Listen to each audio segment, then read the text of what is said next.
Hello, everyone. Welcome to another edition of the Narrator podcast, and I'm your host, Halsey Allen. Welcome all my narrators. I hope you guys had a great, productive week. So if you didn't know, Friday was Veterans Day.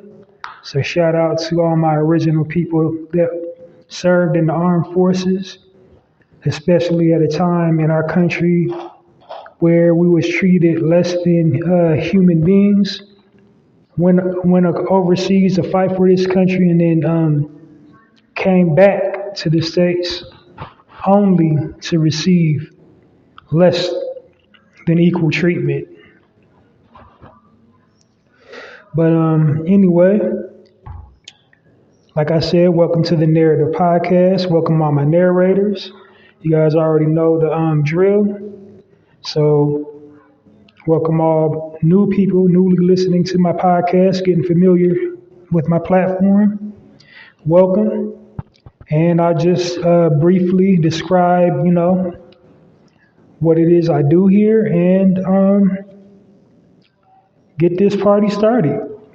So first of all, let's start at the title. It's titled The Narrator Podcast. Now, why I chose that title is because I feel the media and powers that be weave a false narrative about original people and original culture. I get to the original people in just a second, but right now we're just addressing the premise of my podcast. So they basically propagate, generate, and promote negative stereotypes about original people and original culture. They primarily do this for profit, to sell news. And when have original people never not been news? Everything we do and say is exciting and exhilarating, and people just want to know what we're doing all the time. But the double-edged sword to that is they just shine the light and fixate on all the negative aspects and nuances within our culture, such as the criminal element, such as drug culture, such as gang culture, such as pimping, such as thought culture. This is what they want to see pushed towards the front to sell news. And like I said, it's intentionally done. The primary reason is to sell news, and the other reason is to, keep that, control the minds of the people, and to also, keep the wealth gap from ever, getting narrowed. To keep us from ever, being on the same equal footing as the powers that be, and people that do not want to see us, ascend to a higher level, to make themselves feel superior by portraying us as inferior. So basically what I do to level the playing field on my platform is I provide positive frames of reference about original people and original culture. And I just basically highlight and showcase us at our best, play up our strengths.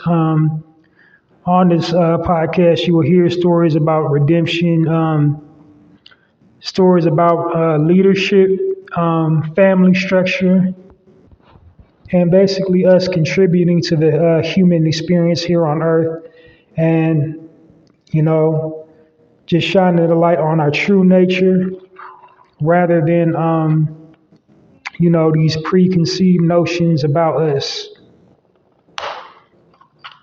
So now that you know what I do here on my platform, I'll just belt out my catchphrase. So my tagline is Narrator Podcast, changing narrative one episode at a time by destroying negative stereotypes about original people and original culture. So now that I got that out the way, you're still like, well, you didn't get to the original part. Okay, so here's the original part. Recently, I had an epiphany about the word black, and it just kind of dawned on me that black is associated with all things negative. And this is not a word, we picked out for ourselves. This is not what we called ourselves in early civilization. This is something that people that did not look like us called us. And if you go into a Oxford Dictionary, Mediterranean Dictionary, or thesaurus, you will see, the word black having like a whole lot of negative connotations surrounding it. First you will see the word black used to describe people, Aboriginal people, that can trace their lineage back to Africa. And then you will see all these negative, nouns and pronouns and verbs and adverbs and adjectives and so on and such, describing the word black, such as dreary, gloomy, dismal, depressed, dirty, not of God, and so on and so forth. And so, something I also believe on my platform is the power of words, and I believe the powers that be knew the power of the word when they used it to describe us. And if you look in our culture, us calling ourselves black, black also symbolizes death. And here in America and abroad, our people are dying. So, some people might say I'm reaching, but, it kind of goes in stride with my next point. Now, you take any of those same dictionaries and you look at the word original. Original doesn't have any negative connotations surrounding it. Original basically means first, the original copy. And we were the very first human beings on this planet. We mothered and fathered the entire civilization in the world. There's not one corner of the globe we didn't originally inhabit. We didn't take it by force. We didn't colonize it. We didn't bring war, pestilence, and famine. We taught people how to survive. We taught them linguistic skills. We taught them how to write. We taught them how to build things. We even taught the Europeans to properly bathe themselves. Before they got introduced to us, they wasn't even properly bathing themselves. We invented soap, cologne, and perfume. We invented all modern day necessities and inventions that we use pretty much every single day, but got credited with like less than half of it. So I think original to describe our people is better befitting than black. So it's not that I'm ashamed to say I'm black. It's not a self-hate thing. It's a self-awareness thing. So on my platform, when I'm saying original people, it's in reference to us. Now, there are some exceptions to that rule. Like if I'm reading an article, in the article it says a black man, black woman, I'm not going to replace black with the word original. Just in certain instances, I will say the word black, but, I believe in the power of words. There's a whole lot of words that I'm taking out of my own vocabulary Because when you know better, you do better. So, yeah, there are many words that I have started excommunicating out of my vocabulary. Black is one of them.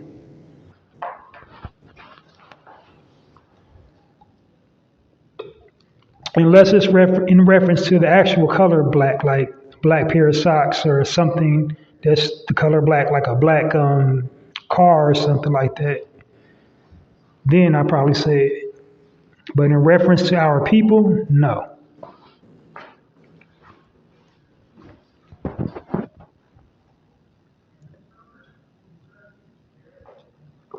All right, so there it is. The premise behind the Narrative podcast.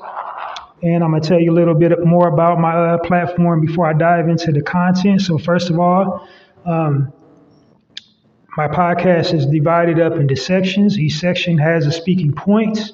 The reason I've done this is to basically to be more concise and to the point. So I'm not just jumping from topic to topic, and to control the time of my podcast. Because when I first started doing this, my first 5 or 6 episodes, I was just going in, and I wasn't getting a whole lot of views or downloads because I'm an audio platform, so downloads. Because largely they were so long. Like my first 5 or 10 broadcasts were over an hour long. Some of them a little bit over 2 hours because I was just talking in circles. So breaking my podcast down into sections helps me with the time limit and to make my points more concise, and they'll resonate with you longer because that's what I want you to do. I want my content to resonate with you. And, the ultimate takeaway that I want my listeners to listen to the podcast is to understand the importance of sharing positive content. Because these days, the content you post online is, the general perception of you. So you, as in us, as a people, we're always posting gang culture, thought culture, drug culture, all these dysfunctional things online, and people kind of associate and make generalizations about all of us and put us all in the category. And you got to understand people outside of our culture. There may be in parts of the world where there aren't any original man or original women, and all they have to go off of is these frames of reference, these television shows, this music, this content you post online. So why not post content more reflective of who we are as a people instead of reflective of these stereotypes they keep on, propagating about us? So that's what I do on my platform. The ultimate takeaway is, to provide the positive frame of reference. That's why I call my target audience my narrators, because I believe we all have the ability to change the narrative about how our people and our culture is perceived by the content that we post. So in essence, we're all content creators with these telephones that we, walk around all day with. The type of content we share, we can share negative content or we can share positive content. I think we should share, positive content. I mean, it's not the end all be all solution to the problem, but it's definitely a good start. As we have, there's a lackluster of our own networks and our own social media platforms. We have to go by their community guideline rules. It's just so funny that anything one of us says, a group can come out and say that's offensive and, that's not who we are and we're offended, take it down and all that, and have our social media platform disrupted or just completely,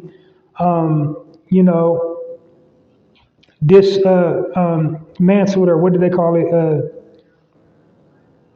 Taken down, like your whole social media platform The word's escaping me right now. Dismantle, like when they cut it off, like the word I'm searching for. But anyway, so yeah, I just want to convey like how important it is to share positive content. All right, so speaking of content, we're going to dive right into this content I have before you. So how I start off each podcast is, my promotional section. In this section, what I'm doing is extending the opportunity to original people own businesses. Original people that own or operate their own business, giving them the opportunity to receive free promotion from me on my podcast. And the ideology behind that is basically keeping the original dollar circulating in the original community, by just, via promotion, like telling other people about their business to patronize you. So for that, free plug, just hit me up at passionwebmail@poeticpassion.host. In the subject bar, type promo, body of the email, tell me a little bit about yourself, product, be specific as possible. The more you tell me, the better plug I can give you. So like if you have a brick and mortar location, tell me the address, hours of operation, tell me everything about your product one needs to know about it. If it's clothing, like tell me stuff like, proper maintenance of it. If it's a vehicle, if you sell cars, or, just all the nuances of your trade, tell me about it. Tell me also in your a little bit about yourself, a brief bio about you, like how did you come to, sell what you're selling? Like what's your educational background? How did you just jump up one day and decide you want to sell graphic tees, or you want to sell food, or, retail clothing? Like the consumer wants to know that, so be specific as possible when you email me to ask for, the free promotion. And like I said, it's 110% free. I don't want nothing from you. You don't even have to plug my podcast if you don't want to. But if you did send me some free merch and stuff, like I wouldn't be mad at it, but it's not required. So again, for the free promotion, hit me up at passionwebmail@poeticpassion.host, subject bar, type promo, body of the email. Tell me a little bit about yourself. Tell me about, everything about your product or service that you want promoted, and, be specific as possible, address, email, tell the people how to get in contact with you and how to get a hold of you. And, any type of, question that might be, if you have an email address, something you would see in the FAQs section. So just be thinking like that. All right, so now on to my next section. This section is actually a promotional contest that I'm hosting just for this podcast. It's called the Chew on This contest. And what I'm doing is giving a bulk supply of your favorite snack away for participating in the contest topic. And my contest topic is share your most recent shopping while Black experience. Now, the reason why I want you to share your most recent while shopping Black experience is to keep the conversation going, because it's something that happens here in America and abroad. And so we need to get that dialogue, keep that dialogue going so that it happens less. Now, the ultimate thing for it not to happen is, of course, for us to separate and get ownership, open up our own stores and all that. And it is slowly happening, but it's not happening in a broad enough spectrum.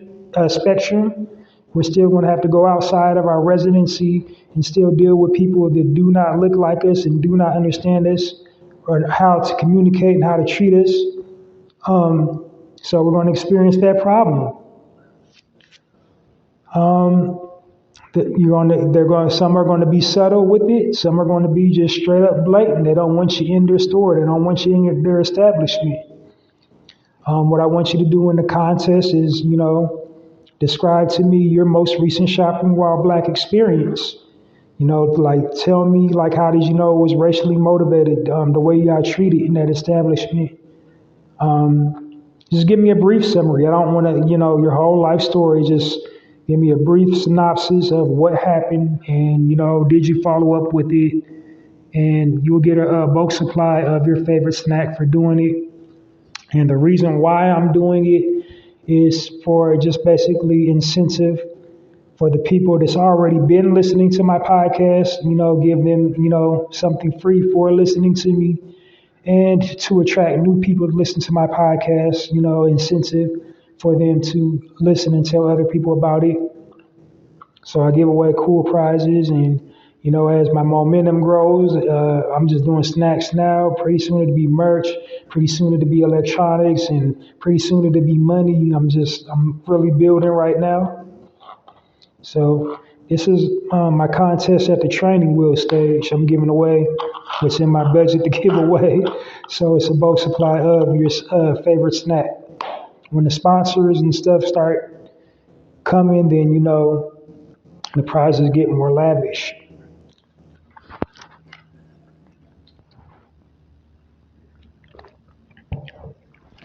But to enter the contest, simply hit me up at the same exact email address that I just gave for the free promotion, for the free business promotion. And how I'm separating the two is through the subject bars.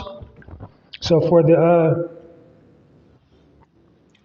chew on this contest, just hit me up at passionwebmail@poeticpassion.host. In the subject bar, type chew on this, and then / or dash, which is ever more convenient for you.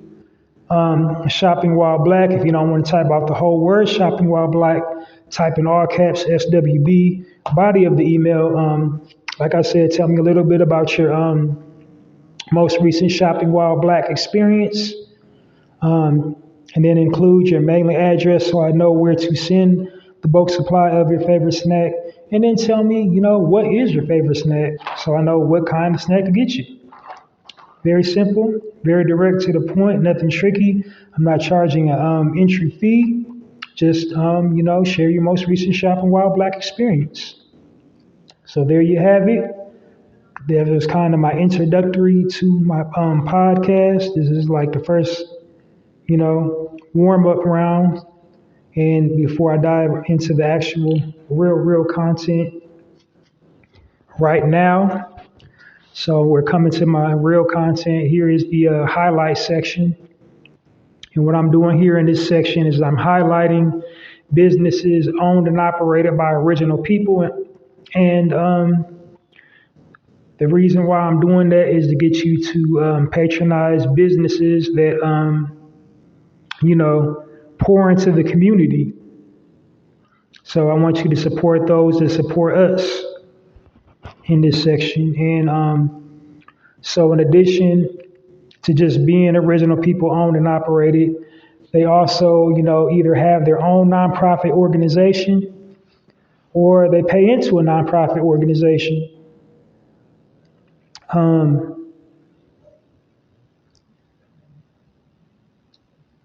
They hire their own. They do for the community, they do some type of philanthropy, some type of giving back, got, training programs, or they donated goods and services to the community, help the less fortunate, help the elderly, give back to our children, and just some type of capacity of giving back. Those are the types of people I highlight in the highlight section. And then also, for the their background is just like regular people. They got sick and tired of being sick and tired. They didn't have, millions of dollars to start their business. They didn't have like extensive amount of, vocational training or educational background that's in stride with the business that they now own and operate. They just basically took the leap of faith, came up with an idea, believed in themselves, and, they're at where they're at now. And so the reason why I'm doing that section is just to put out the positive frame of reference about entrepreneurialism, because the media and the powers that be have you just believing that you can't ever get off this little treadmill, that you just have to settle for a 9 to 5. And these people that I highlight in this section, didn't succumb to that notion and went out and did it for themselves. And not to say working a 9 to 5 job is bad, because you got a couple, types of people. You got the worker bees, and then you got the, queen bee. Like, everybody don't have the boss mentality, so to speak. That's the word we say in the hip hop culture. I'm a boss. Everybody's not a boss. So if you're not a boss, you might have to be at the worker level. So if you starting an empire, you're going to need workers. So that's not a slight against anybody that's working a 9 to 5 job. This is just saying, putting out the example that you can start your own business if you really, really wanted to. If you're very passionate about something and you want to do that something for the rest of your life, as opposed to working for someone else.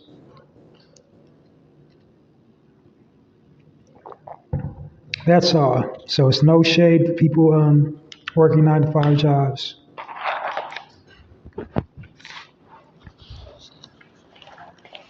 Oh yeah, and then my last qualifying factor is they line up with my theme.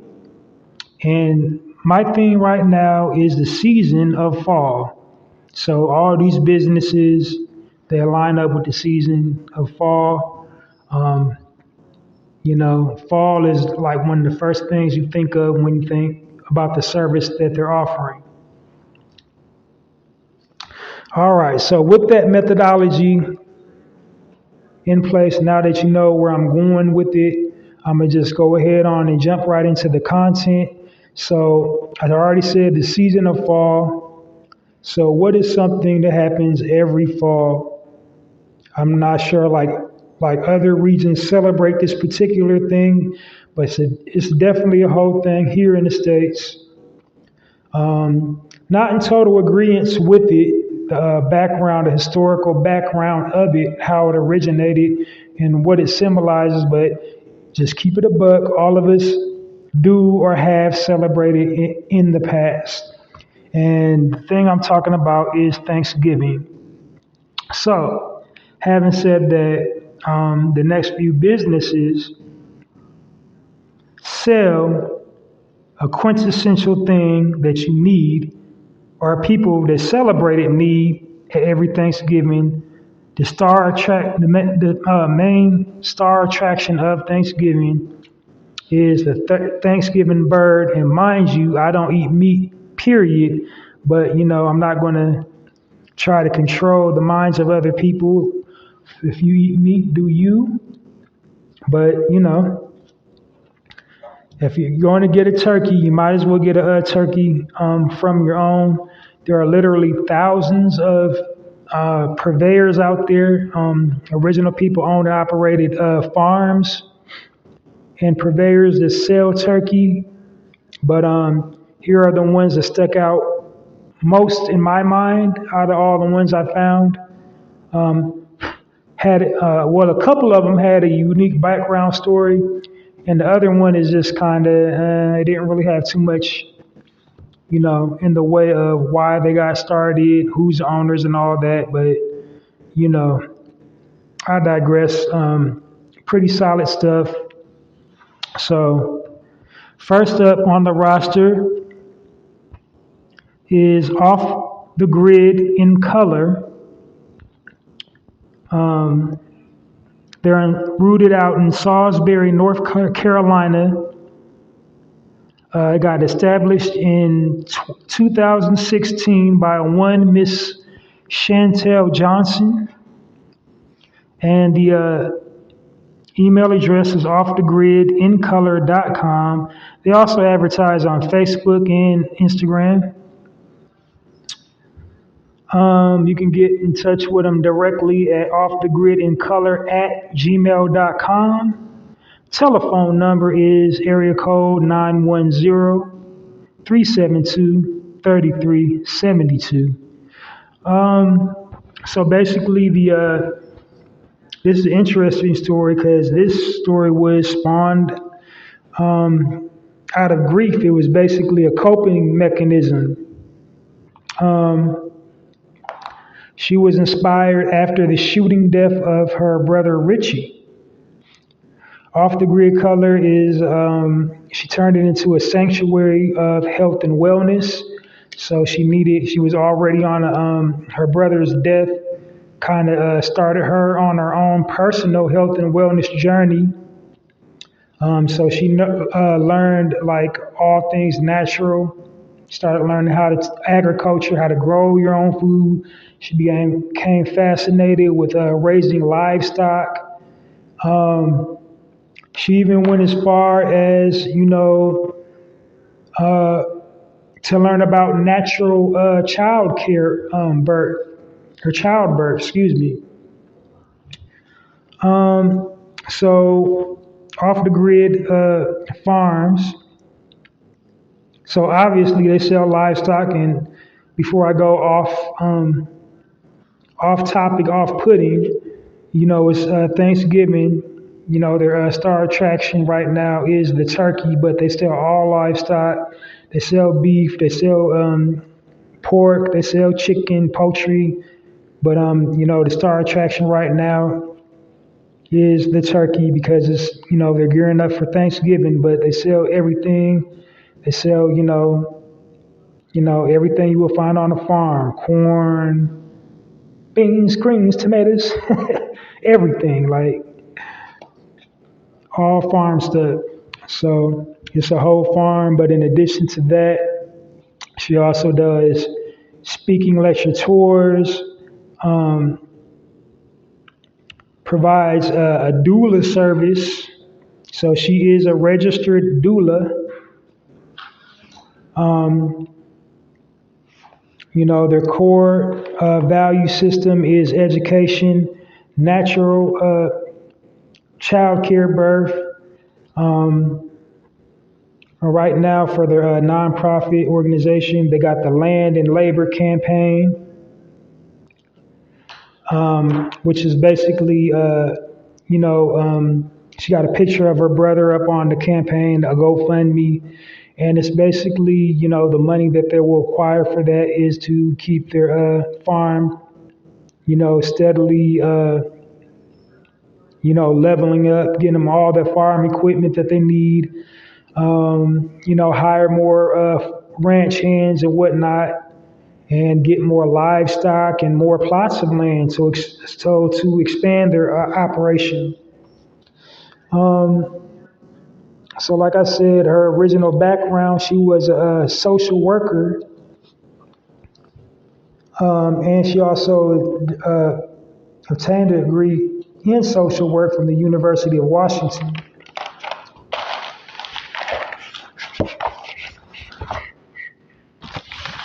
And she got her doula certification from GRRACE. It's an acronym. I didn't, nothing popped up to say what the acronym stood for, but it's definitely worth a place to check out. Her farm basically, inspires holistic healing. Everything is natural from the top to the bottom. They do the speaking tours. Their whole premise is, to spread the knowledge of, going off the grid, living off the land, like, agriculture. Everything's natural, childbirth, the food, all the meat is free of hormones and antibiotics. So a lot of people, like a lot of farmers, throw around that term free range loosely. Like if it's in the grocery store and it says free range, all it means is like, they're outside. That's all that means. But they still could be pumped up full of GMO antibiotics and all that. But and with her situation, like the animals are actually, you know, getting around outside, getting exercise, not just, you know, wallowing around in their whole own excrements.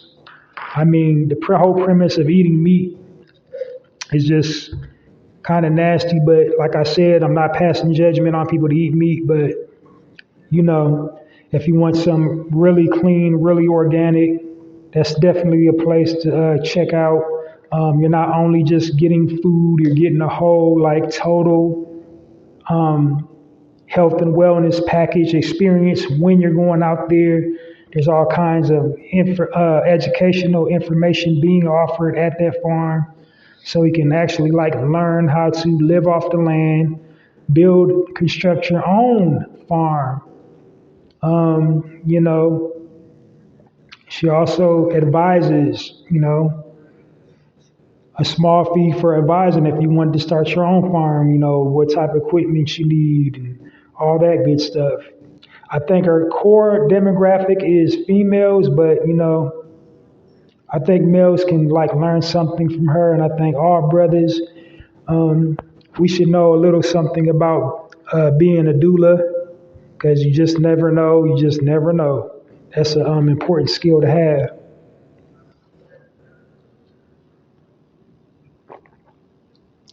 You never know what life's going to throw at you. So yeah, having a doula certification underneath your belt, that is, you know, that might prove useful one day. But anyway, so we're going to give a warm narrative podcast round of applause for, I forgot her name that quick.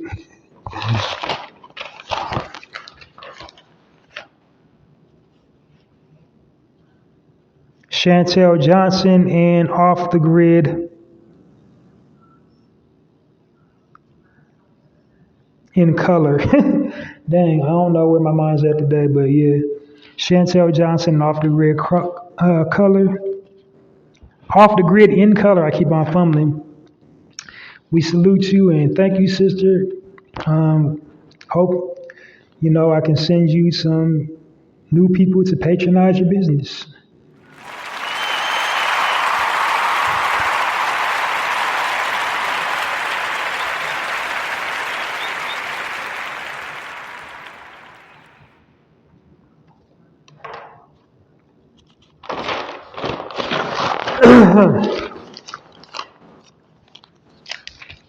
Moving right along.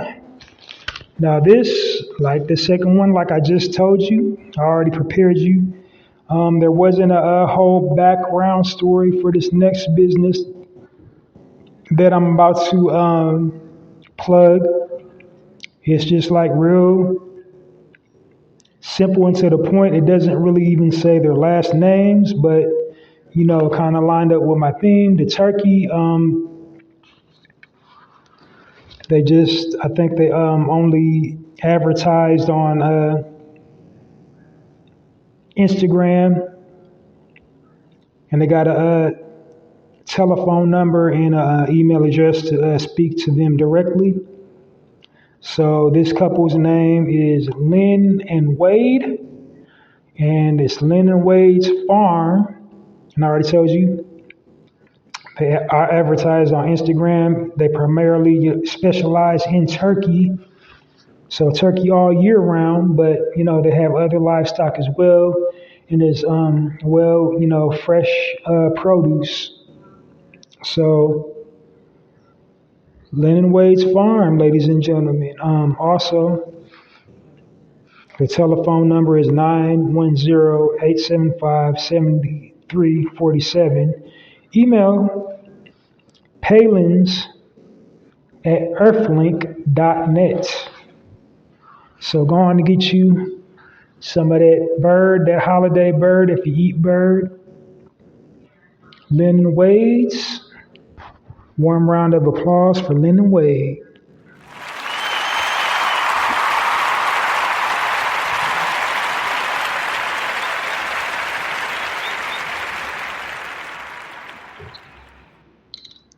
Moving right along. All right, this is my last one in this section.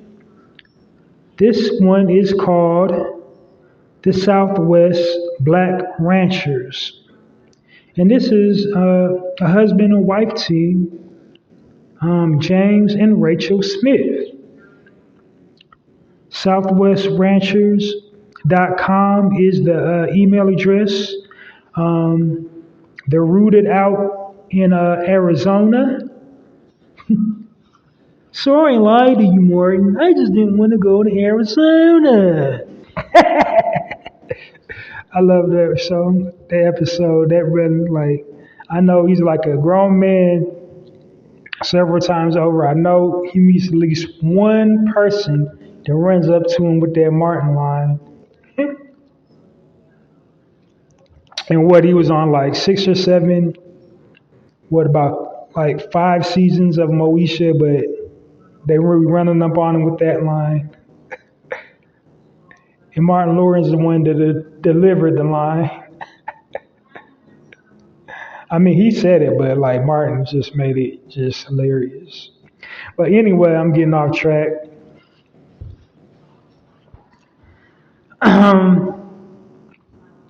So basically, they were both fitness trainers and also ex-military veterans. Their business started out just as a dietetic need. They were, they're keto, so they eat meat. They're doing the keto diet.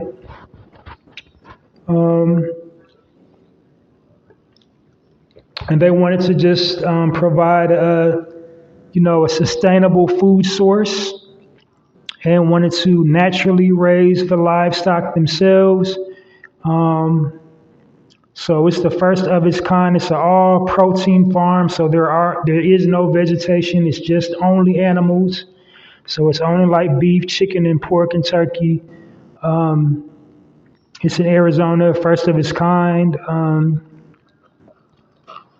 So they started away with that. Now it comes up as black owned, but only James is black. His wife Rachel is what is he?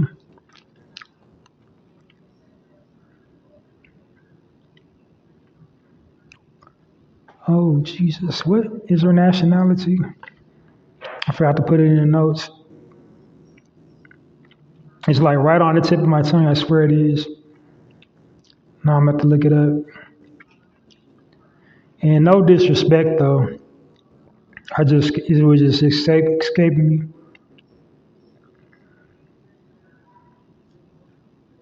James and Rachel.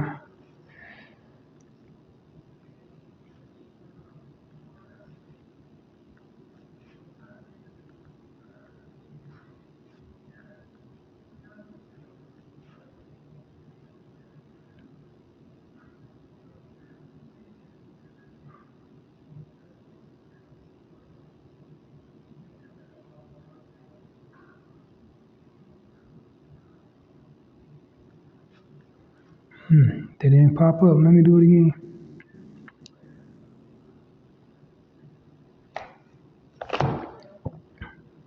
I'm getting to it. I'm sorry, I'm taking this long pause. So it's called Southwest Ranch. If I didn't say the name of the business already.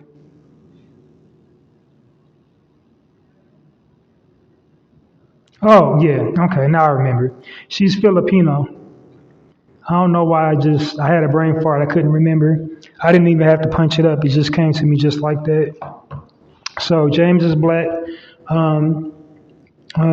His wife is Filipino. But like I said, we're the original man and the original woman on this planet. So, I mean, I could really go into a whole thing about the Asiatic black man, but, I'm going to digress.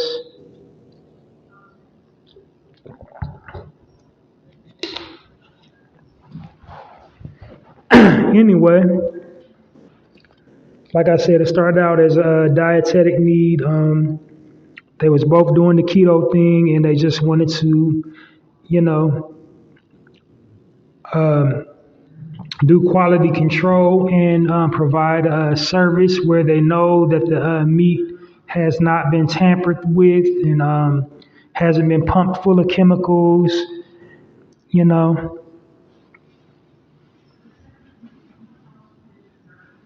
Um, the core value system is basically education, and they have a non-profit called People First Global Food and Land Reclamation Foundation. And, it's just a natural community. The core value is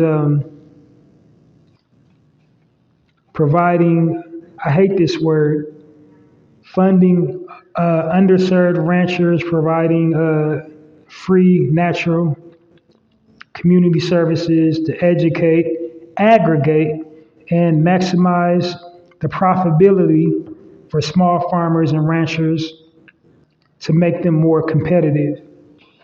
So basically, they're providing the education and the resources to give farmers to jumpstart their own farm and, tell them how to market and sell their product. So, like I said, I don't eat meat, don't really like stamp the eating of meat, but I'm not going to tell you how you're to live your life. I just put out the positive frames of reference. Like I said, my theme is fall, and one of the first things you think about in fall, or one of the first things I thought about the season of fall was, the Thanksgiving holiday, and then we all need, or people to eat meat, they all need the turkey. So if you want to do the turkey this holiday, you might as well get turkey from your own. I gave you three, you know, frames of reference to, patronize, but all of them do for the community. They provide for their own, they hire their own, they want to educate and provide, generational wealth and teach you, how to live off the land and the skilled trade. So it'll behoove you to patronize them.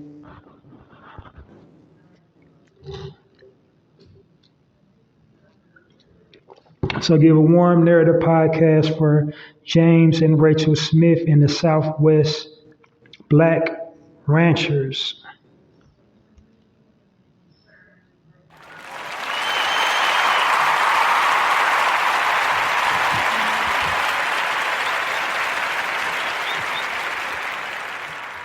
I'm getting better and better at this. I'm really, really staying conscientious of my time. So my time, if I forgot to tell you, I try not to exceed 1 hour on these things. Because again, like I said, I want the content to resonate with you. And I don't want to just be hopscotching all over the place. I want to just be real, concise and to the point. All right, so on to my next section. This section is called the health and wellness section, or the spotlight section. I jumped ahead of myself, excuse me. In this section, what I'm doing is spotlighting a prominent figure in our community. It's usually in the entertainment industry. It's usually an actor, actress, recording artist, comedian, producer, writer, etc., a public figure. Basically somebody just in the eye of the public. And in addition to that, like I said, they're original man or original woman, so they're us. Representing us in a positive way, doing some type of thing to reach back in to the community, help out, or just, doing some type of philanthropy, donating to causes, charitable causes, or using their platform to speak on our issues. Or if they're not doing that, just being a positive representation of us. They're never involved in any messiness, and the way they carry and conduct themselves. So not that they're like perfect and can do no wrong, but just saying like they're the antithesis of these like stereotypes that they keep labeling us with. So before I unveil the spotlight, something I do every time in this section, I gotta say, I believe I started the way for spotlighting because before I added a spotlight section to my podcast, nobody on YouTube, nobody on the internet, nobody anywhere was spotlighting anybody. So, I gotta always tip my own hat. The internet makes the world small. That's how I know people are listening to my podcast, despite, what my stats say. I keep hearing a whole lot of subliminal references to me and my content in a good way. It's not never in a bad way, but I don't know. I'll probably do a backflip or something if somebody just once just blatantly shouted out the Narrative podcast. But I get all the subs. And thank you for checking my platform out. So I already know when they're talking about me. But anyway, so having said that, the thing I strive to do is to, basically speak positively about our brothers and our sisters and celebrate their crowning achievements in life rather than always saying something negative about them, something slanderous, something denigrating, because that's all we seem to have a history of, dragging each other all over social media, clapping back at each other through, the comment section and just, we don't see too much of us just rooting for one another. You know what I mean? So if I start the way for that, good. But the lady that I will be spotlighting today is more than deserving of a spotlight. I think we do not celebrate her enough in our culture.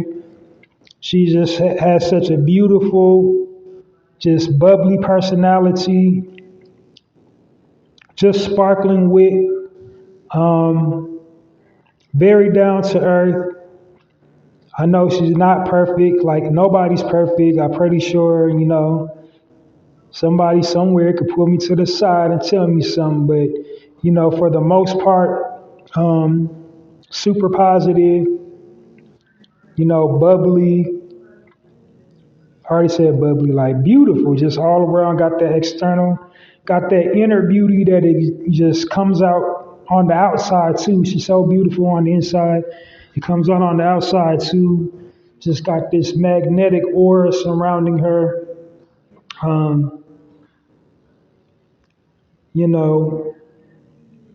We just watched her just rise and elevate in front of us. And she continues to break through the ceiling every time you turn around. She's doing something just, one groundbreaking thing after another groundbreaking thing. She's had so many like keystone moments in life, and she's not done yet because she's still young. She's just really just getting started when you think about it. But with no further ado, today's spotlight goes to one Miss Jennifer Hudson. Jennifer Hudson, aka J Hood, was born on September 12, 1981 in Chicago, Illinois. She attended Dunbar Vocational High School, enrolled in Langston University, didn't pan out too much. She didn't really like that, so then she registered in at Kennedy King College. I'm not going to go all down her, list, all her movies and all her projects and all that. You guys can do your own thing. It's safe to say, her career jump-started right when she auditioned for American Idol. After American Idol, it was a wrap ever since then. Every project she touched, she just knocked it out the ballpark. And if it serves me right, I don't believe she won American Idol. I don't believe. Let me see. Punch it up right quick.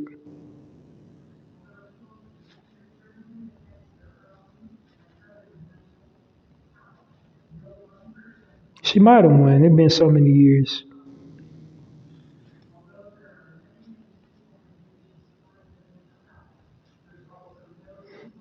I just want to try to as factual information as possible.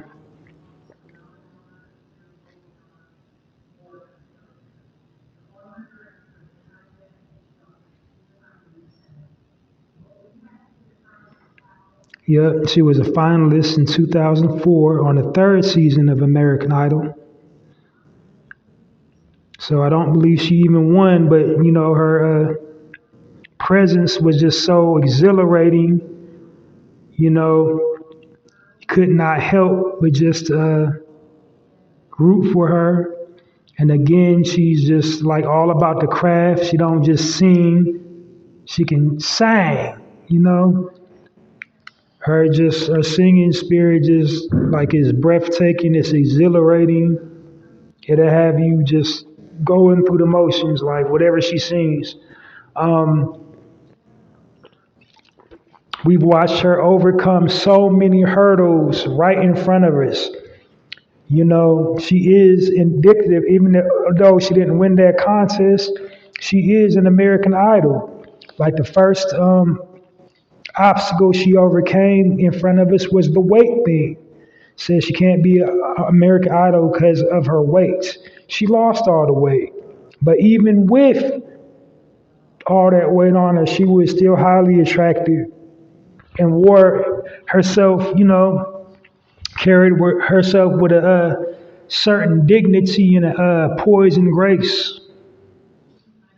And then she lost the weight naturally. Another reason why I'm spotlighting Jennifer Hudson because she is like a living inspiration to never give up and to keep moving forward. I'm pretty sure everybody knows she had many members of her family taken from her, at gunpoint, a shooting death, and it hurts even more that it was one of our own that did the shooting. So that's a real tough pill to swallow. But through all that, she continues to move forward with all that pain, with all those burdens. She still continues to move forward. She doesn't begrudge anybody. She has the spirit of forgiveness, and she just keeps on leveling up and just keeps on moving forward in life. And seems like just keeps getting better and keeps getting better and keeps getting better. So she's a living example of that. No matter how dark things seem at the moment, how bad, life takes you through twists and turns, no matter how bad and how dark these twists and turns seem, just to not lose faith and to keep moving forward. And like she's done, she's been so fortunate and fortuitous to keep moving forward, keep, positive people around her, keep that positive energy. I'm pretty sure she had her dark days where she went to quit and, probably all kinds of stuff behind the scenes. But, she got her own talk show now. She's been in a slew of movies, been in a slew of, television shows. I think my favorite two projects of her was she was in Dreamgirls, and then she had just a small snippet in the remake of the Three Stooges. She was great in that. But yeah, at the end of it, she killed it. What was the song she was singing at the end of that?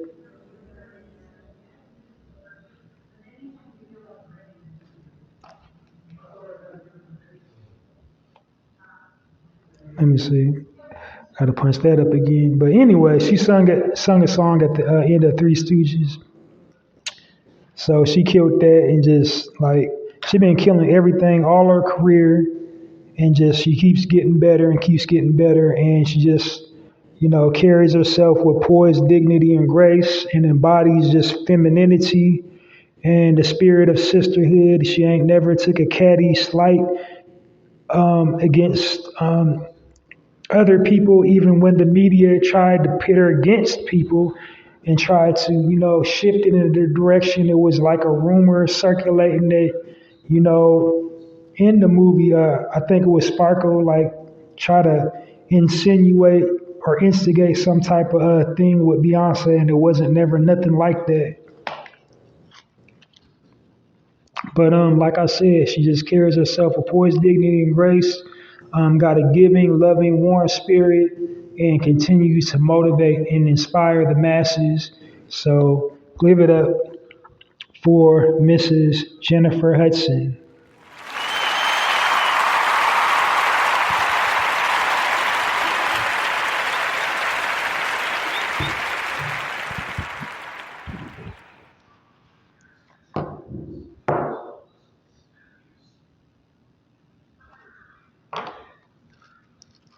All right.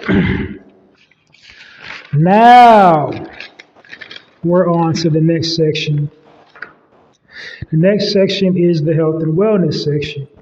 And in this section, what I'm doing is basically promoting health and wellness. You typically hear things like the health benefits of a fruit, vegetable, herb, elixir, some type of physical exercise, some type of mental exercise, mindful breathing, wellness, just basically to things to enhance your overall well-being. The reason why I feel I need to do this section is because as an original man, that the powers that be try to place us and make us the face and the target of all diseases, thus weakening the immune system. They keep bombarding us with all this negativity. There's just many factors surrounding that. They keep on mixing up all these chemicals in our air, food, and water that harm, deplete, or rearrange our unique cellular structure, aka our melanin. So, it's up to us basically to stay armored up. You got to stay in complete, total health and wellness at all times. You got to put clean things in your mind and your body. And that's what this section is all about. Not that I'm a herbalist or a specialist or nothing, but I've implemented changes in my own life, and I'm doing pretty good. And just putting the knowledge out there. If you get something out of it, great. If not, everything ain't for everybody. So today's health and wellness tip, believe it or not, it's just good old fashioned something you should do every single day if you know how to do it. If you don't know how to do it, you really should learn how to do it. It's a life changer, a game changer, a time saver if you sit down and just do it. Reading. Reading is fundamental. Reading is fun for the mental. So reading improves your brain connectivity. It increases your vocabulary and comprehension skills. It helps you sleep, reduces stress, and can help lower blood pressure. So like something I always say on my platform, we're basically like computers. Your brain is your CPU. So you need to take things into your body that, improves healthy brain functions. And one of the things that helps improve the healthy brain function is knowledge. How do you get the knowledge? You must read. Not just read, but you also have to comprehend what you're reading. So that's a whole nother degree of knowledge. And then on a side tangent alert, don't ever misconstrue wisdom from knowledge. Don't ever confuse the two. Because knowledge just means you know something, wisdom means you're wise. It's possible to have both. It is possible to have both. You should strive to have both, be wise and knowledgeable.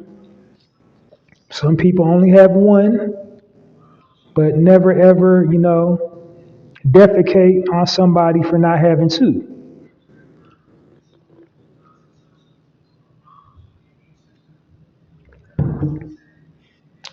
So anywhere, there you have it. Health and wellness tip of the day is reading. And then on another tip, make sure you're actually reading. Because some people don't really read. They get these books, they memorize excerpts from the book, and all they're really doing is just parroting back, certain sections of the book. To read, you got to read the book cover to cover. That's reading. If you just go to page 1, you're basically just skimming. You got to read the cover, the front cover of the book to the back cover of the book. You got to read the preface.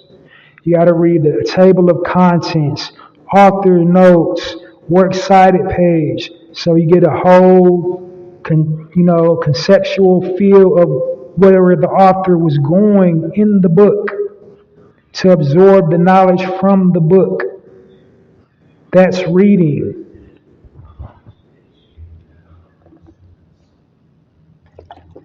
Google's cool. You can Google up some stuff and get the instantaneous knowledge, but you can get that microwave knowledge from Googling, but to get, divine knowledge, you need it from books. How about even one further, like scrolls? If you can go back even more, that's, the first form of knowledge was on scrolls.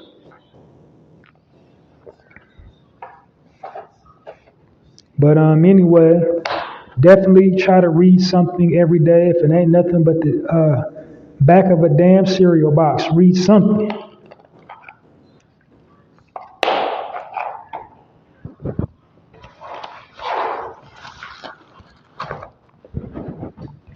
All right, so here we go to my next section. My next section of the day is my speaking points. And in my speaking point, I just really addressed current issues, either directly involving us as a people, something directly happening in our community, or, if it's global, our perspective on something that's happening all over the world, telling it from our perspective, because history has taught us, if you don't tell your own story, you will have your story told for you. And the story they're telling about us and our people is a false, inaccurate one. So if you want to tell our story, you got to tell it right. And that's what this section represents. My speaking point of the day. Sometimes I don't have a topic. In the event I don't have a topic prepared, I just, make an observation about our people and just, go from there, build on there. But today I do have an actual topic. I might build some sub points around this topic, but my main topic is, vote shaming. So, we're in the midterm elections right now. We are pressured to vote. There are some of us that don't want to vote, and there are some of us who are actively involved in the voting process and, have all kind of scholarships surrounding that, or have, degrees in politics and, politically aware. And some of us are not. Some of us do not support the political process. Some of us don't believe in it. Some of us think it's a total sham. And some of us just don't care either way.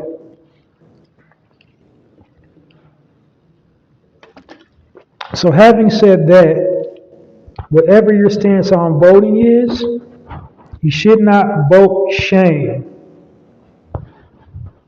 You shouldn't. So if you don't believe in voting, don't shame someone who has voted. And if you believe in voting, don't shame someone who has not voted. Because there's many, on both sides of it, there's all kinds of information on both sides of it. But whatever side it's on, one core thing to remember is, let's not get lost, let's not misconstrue and let's not lose the plot. Let's not get lost in translation. Because it doesn't matter if you're, a Republican, a Democrat, a grassroots, a left, a right, a conservative, an independent, or whatever. If you look at yourself and you got melanin in your skin, you're an original man first, you're original woman first. Don't let politics divide us. Don't let your political viewpoints divide us and lose the ultimate plot. And the ultimate plot is us coming out ahead and us winning and us staying in unity and solidarity no matter what. No matter what your political belief is, no matter what your religious belief is, no matter what your spiritual belief is, don't let, beliefs and value systems separate us. We got enough things separating us in the world. Don't let this voting and not voting thing separate us. Because let me tell you something to my voters, people that love to vote, might sound like I'm picking on voters, but I'm not. I'm just speaking facts. Don't just cast your ballot and think it's done and over with. That's kind of what's wrong in our community. We don't take the voting to the next level. We don't follow up with our senators, our Congress people, and go all through the proper channels to get tangibles. And then we complain that we don't have tangibles, but we didn't go to the next level to get them. So, if you just vote and not prepared to go to the next level, then all you went to the polls for was to get a sticker that said you voted. So we have to get a plan in place, is what I'm saying. We have to stay on code. We have to stay in solidarity and unity. So it don't matter if you voted or didn't vote. There's still, a whole nother process we got to go through together after the election, after the votes has been counted, because none of these politicians care about us. They're not going to put things on the ballot that's, to our benefit ever. So, if you're going to hold them accountable through the process of voting,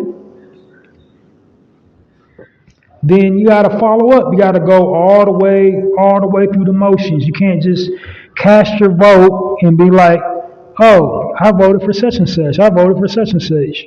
And think such and such is going to follow through, because they're not. And in the last, 4 or 5, really every single damn, if you want to keep it a buck, administration, whenever they ever given us anything tangible.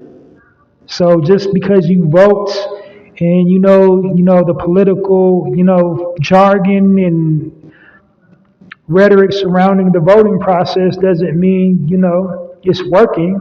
It's up to each and every one of us to make it work. So whether your brothers and sisters believe in not voting or they believe in voting, we got to come together and still hold all these powers that be accountable together.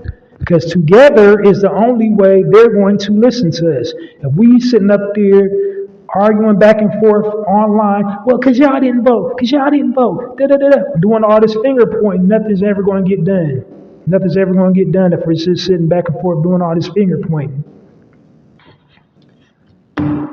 That's it. That's it and that's all. It's just like unity. We got to stay together.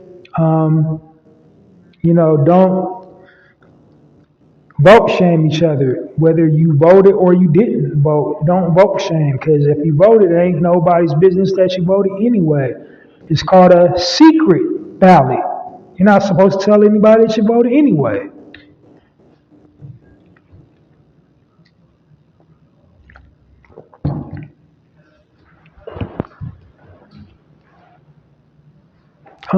So what else is going on in the current news? The Kyrie Irving thing is heating up. And as stated previously, we need to be in support of Kyrie Irving. So recently, Kyrie has apologized as instructed. This group told him to apologize, but the apologies, of course, is not good enough. Now they want to sit up there and basically butt break him. They want to make him grovel to play basketball.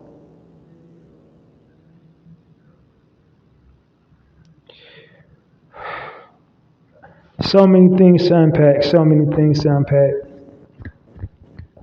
First of all, when he posted the material, he didn't even have a caption. He just put it online and said, "Here, I watched this movie." So for all they know, it could have been he was disgusted by the movie. There was no actual context surrounding the original post. Somebody just said out the blue, "That's anti-Semitic." Now, let's talk about Semitism in general. It's a horrible,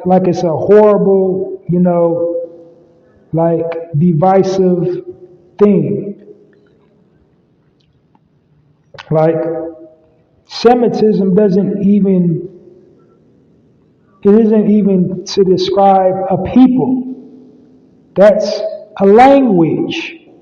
Doesn't have anything to do with people. Semitic language. That's what they spoke in that region. Okay? That's Semitic. The language that you speak is Semitic. Now go to the anti. So anti-Semitic. And in his response, his retort, how can I be anti myself when I am a Jew? So this is the thing, the continuous loop. We keep going back and forth is who's the original Jew. When there's all kind of scholarship, all kind of books, the books that they currently read in their library say who the original one was.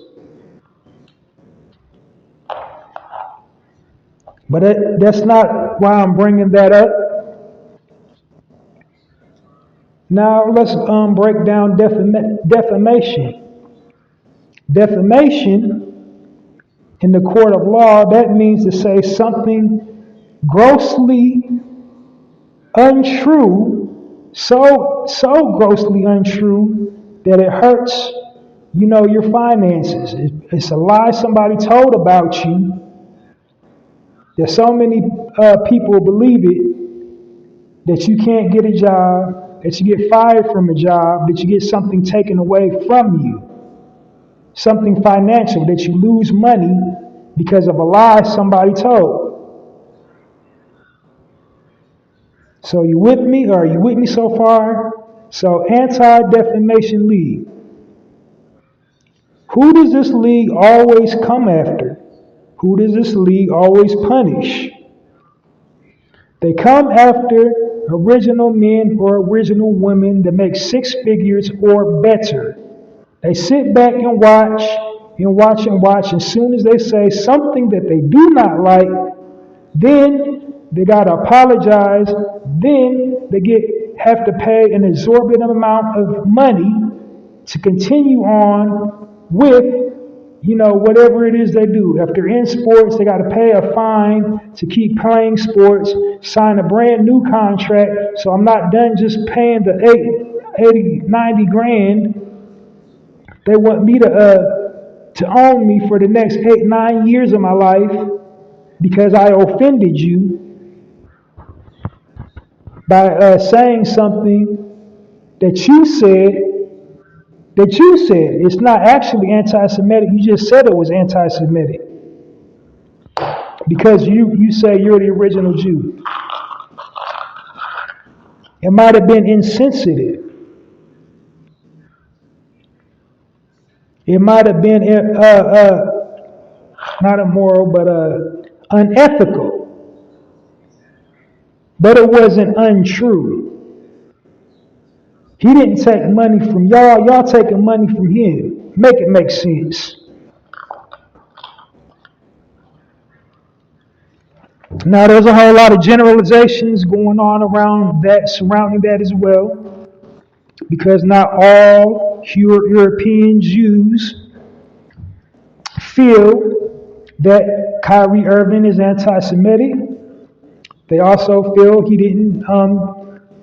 They didn't agree with every single, scene in that movie, but they didn't feel that movie was anti-Semitic.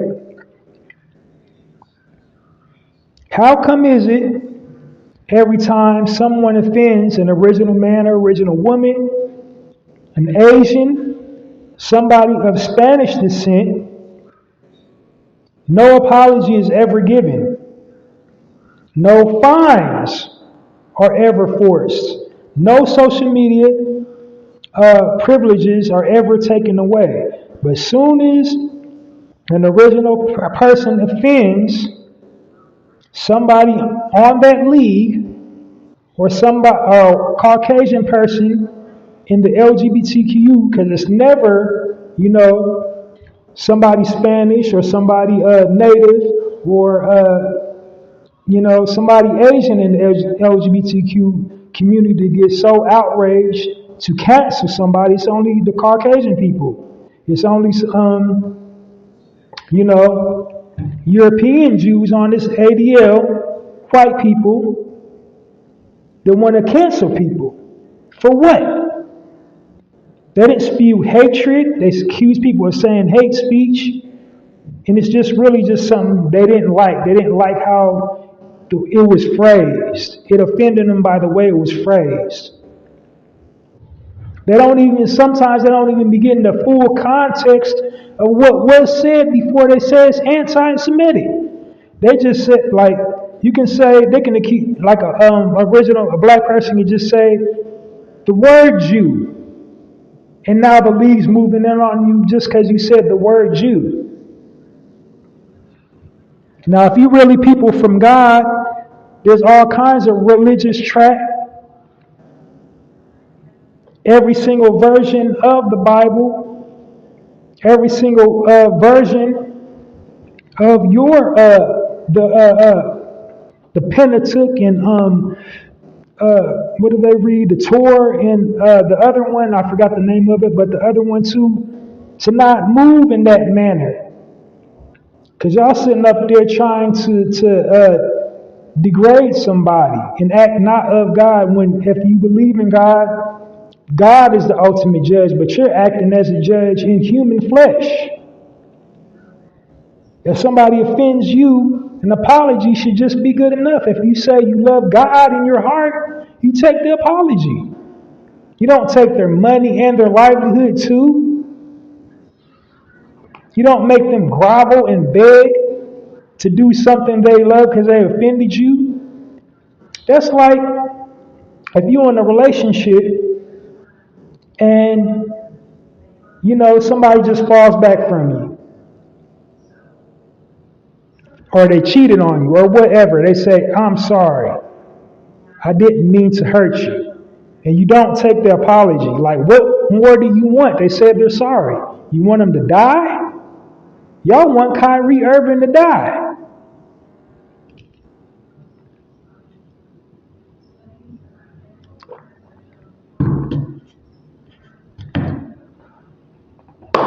And again, that's the generalization. It's not saying all Jews, support that. Because there's many, many European Jews that know who the original one was, and they speak out on it on their platforms, and they get persecuted by the league.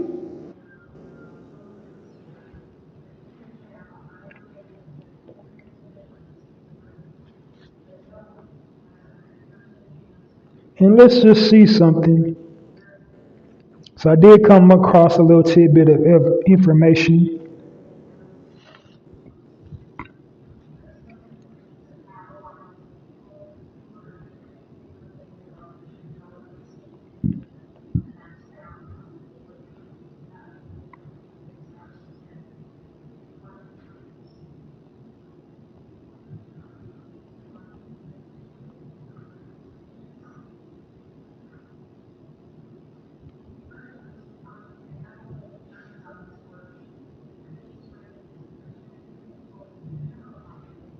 Okay.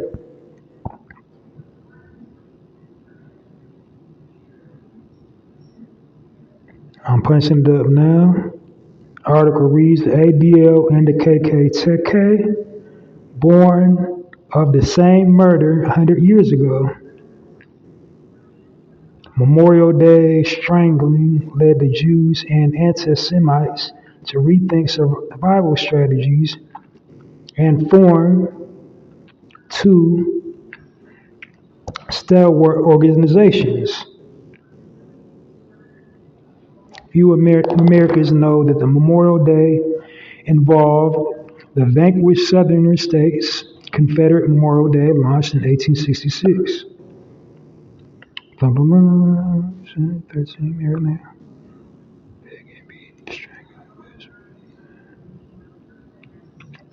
Leo Frank, a Jew, raised in Brooklyn, educated at Cornell University after becoming investigators' top suspect in 2 days. Frank submitted to a murder trial brimming with anti-Semitic vitriol, hearsay testimony, conflicting statements. American ladies reference appear shouting out, "Hang the Jew!" Echo, blah blah blah. Well, I'm gonna share that information another time, as I'm kind of going over my time limit. But I got some information about the founder of this league and his connection to the Ku Klux Klan. So, anyway, I just wanted to say, I wanted to point out the hypocrisy surrounding this whole situation. I think what the league manager, who also happens to be Jewish, said, he doesn't believe Kyrie is an anti-Semite. There's a whole lot of Jews coming forward that says, they don't believe Kyrie Irving was anti-Semite and doesn't believe he has to apologize because it wasn't that serious. It's just this league, they sit up there and pick and choose, who to be offended by.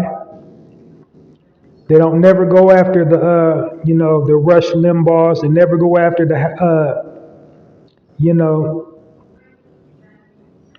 the Bill O'Reillys. They never go after none of them people. They come after people in sports and entertainment. They come after our entertainers. What are they? They're entertainers. They're comedians. They're actors. They're actresses. They play, sports. They get 5 or 6, may start making 6 figures a year. And as soon as they say something they don't like, then they're anti-Semitic. And it's never really, what they said. It's just they didn't like what they said. And it's never ever proven to be anti-Semitic. Like a magazine said had anti-Semitic tropes. Like, oh my God, are you serious? What about all these tropes in the United States that are symbolic to slavery? The damn money that you're walking around in your pocket is an homage to slavery. Are you kidding me? Tropes? All the movies, all the animated cartoons, all the fine American literature, all our greats in the Library of Congress, all of them had like racist tropes against black people. But has an apology ever festered? Has certain things been taken down and removed out of our culture? Has anybody ever been fined for it? No. No, no, no, no, no. It wasn't until George Floyd had his neck stood on until they started taking things down, until they started taking down Confederate flags and statues. And it only lasted over the summer because now, like, they're still all up. Like Mount Rushmore is a living testament to slavery. It's a stone statue commemorating the biggest slavers in history. Are you kidding me?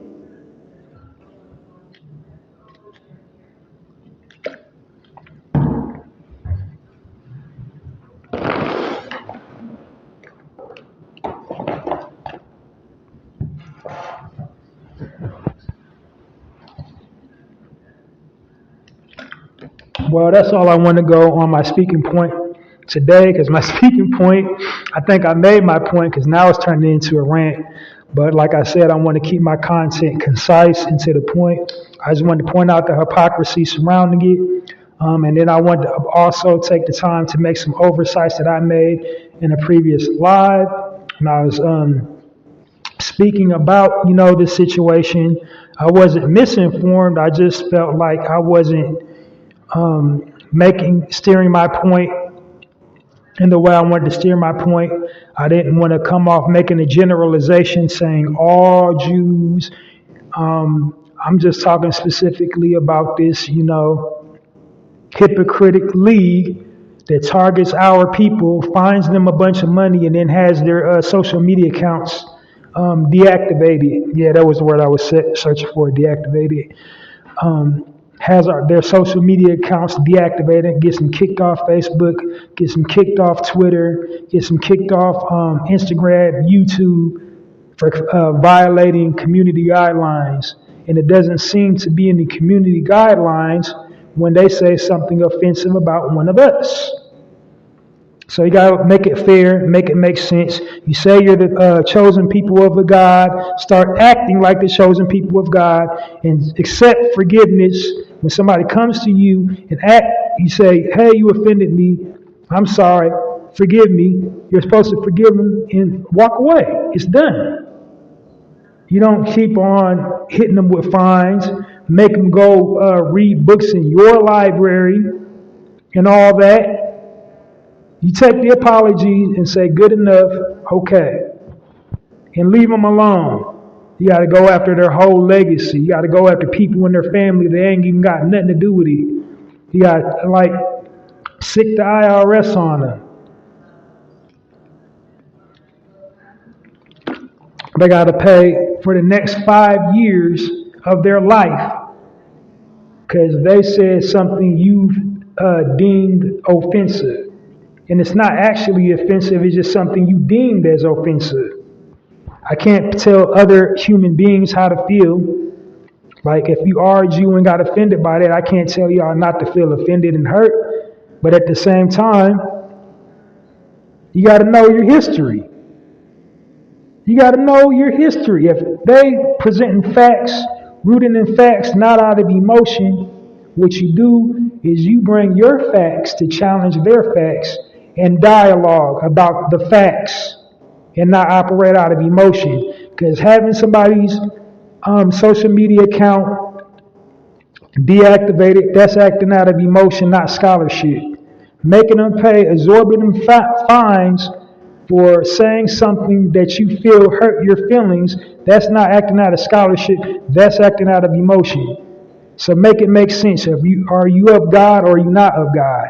Because God does the punishing, not man.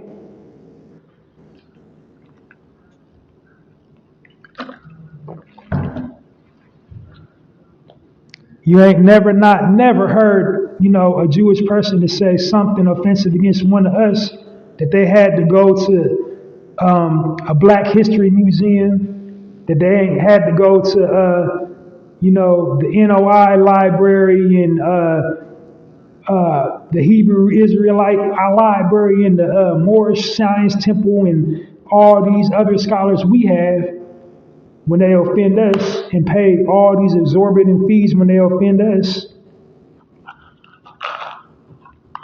Look at all the offensive scenes that a Jewish man made about our culture. That's still the number one grossing movie today. One of the most grossing films today, The Color Purple. That had all kind of racist tropes surrounding that. Did we get an apology for that? Did they have to pay a fine for that? Piece of garbage? I mean, it's a cultural staple now, but when you look back at it as a whole, it's a piece of garbage. And that's a representation of us.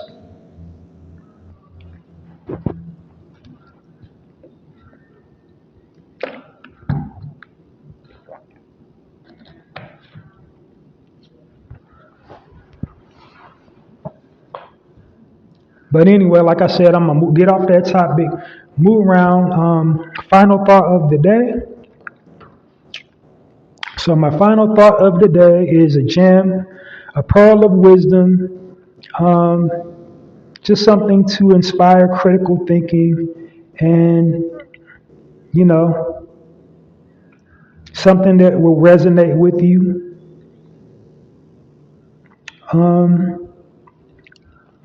Today is, final thought is, don't be afraid to be alone. Alone is my final thought of the day. Like so many of us are afraid to do things all by ourselves. It's scary. Like we're afraid to, appreciate alone time. We have to have a companion to hold our hand through everything. We need the approval of everyone. Like in hip hop culture, especially. Like if you don't like something somebody else likes, you're a hater. Just because you don't agree with something somebody else likes, you a hater. Like the word originally was player hater. I'm a player. You hating on me. No, I just didn't agree with, your outfit choice, or I didn't agree with your choice of music. I don't hate you. I just don't agree with you. But basically what I'm saying, people are afraid to die on the hill. Like we scared to take moral stances because we don't want to stand alone. We don't want to be ostracized from the crowd. We don't want to walk our own path. We want to do what the masses is doing. And you can't do that, especially when you have a greater purpose before you. When you got like some divine knowledge and something divine inside of you, you can't go with the crowd. You can't expect the crowd to rock with you when you're on your path. People like say this little cliche, I'm on my path, but then turn around and then post they hating on me. If you're on your path, you ain't got time to worry about them hating on you. So therefore, you're lying to yourself. You ain't on your path. You worried about like the crowd accepting you. So you gotta be not afraid to be alone. You gotta be unfearful to have people disagree with you. You gotta not get into your feelings when people don't stand beside you, especially if you're righteous, if you know it's righteous, especially if God gave it to you. or the higher power or the universe or whatever you call yourself believing in. If you're on your path for real, you don't have time to worry about who likes you and who don't like you. You don't have time to worry about, who finds you offensive. You got to stay on your path. You got to stand alone sometimes. Because it's in your,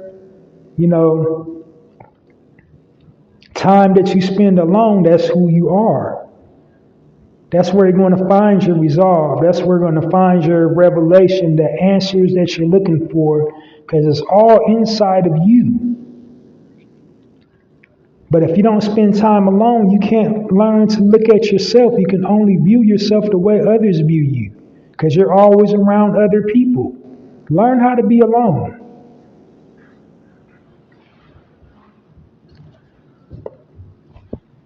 All right, that's my time on the Narrator podcast. Thanks for listening.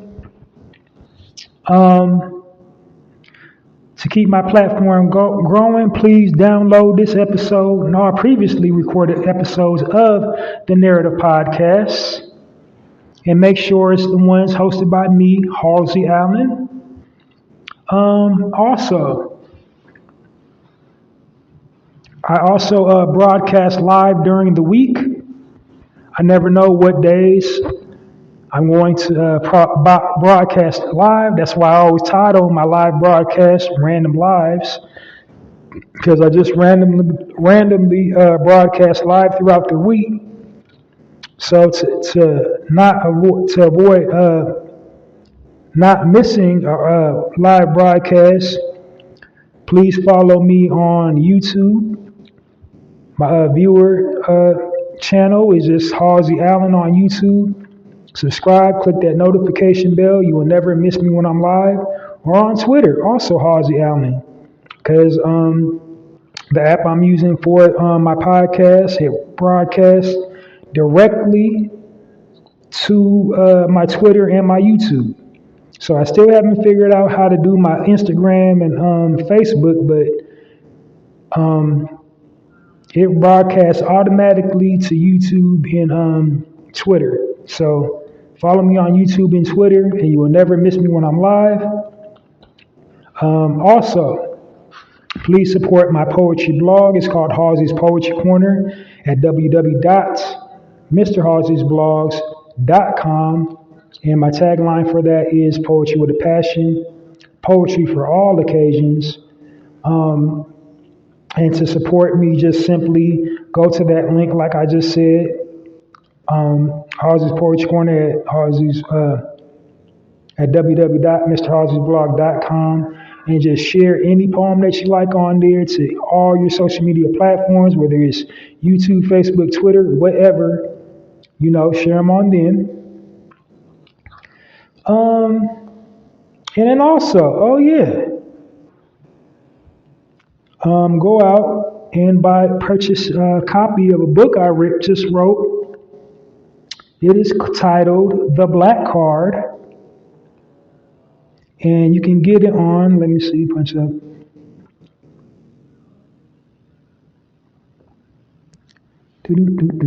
I forgot the dang where it's posted at. Oh, it's on poetizer.com in the book section. So, go get that. Very, very good read. It'll make some interesting coffee table literature. It's only 30 poems, so, definitely portable. You can take it anywhere. The book is very small. It was cost effective for my budget. So this is just like the first of many that I'm planning. I probably, depending on, my budget as it grows, I probably go, to somewhere more sophisticated, or I might stay rocking with them if they add more sophisticated features like editing and illustration. But for right now, go check it out. It's called the Black Card. Nicely done. Only thing about it is like a few pages that are blank. That wasn't my doing. This is like something they did. They basically just take your whatever you post on there and put it in book format. So that's a great way for a novice author or a novice writer, somebody that doesn't write professionally, just to get their feet wet with the book writing process. That's a good cheap way to go instead of breaking out 4 or 5 bands on like all the other platforms for your first book to write. So go check it out. It's called The Black Card, available in the Poetizer book section on their website, poetizer.com.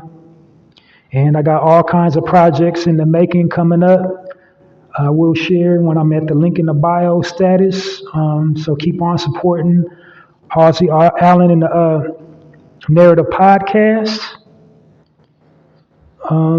Yeah, I'm for the people, and I'm going to be providing some opportunities. So just keep on rocking with me. I'm going to show and prove. Thank you for so much for all the people that's been supporting.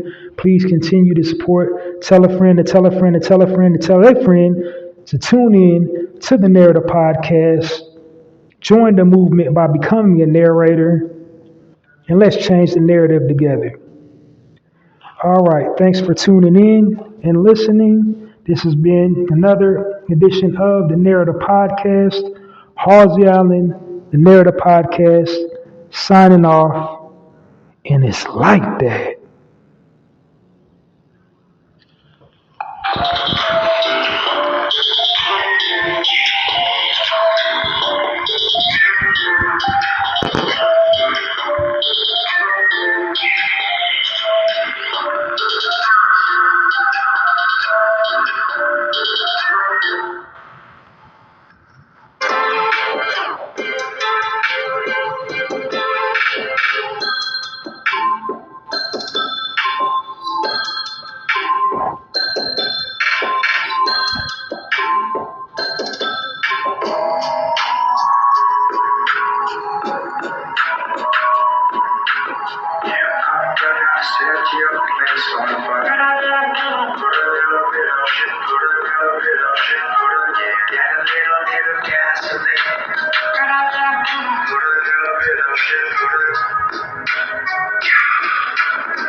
With Halsey Allen, the Narrative Podcast is changing the narrative one episode at a time.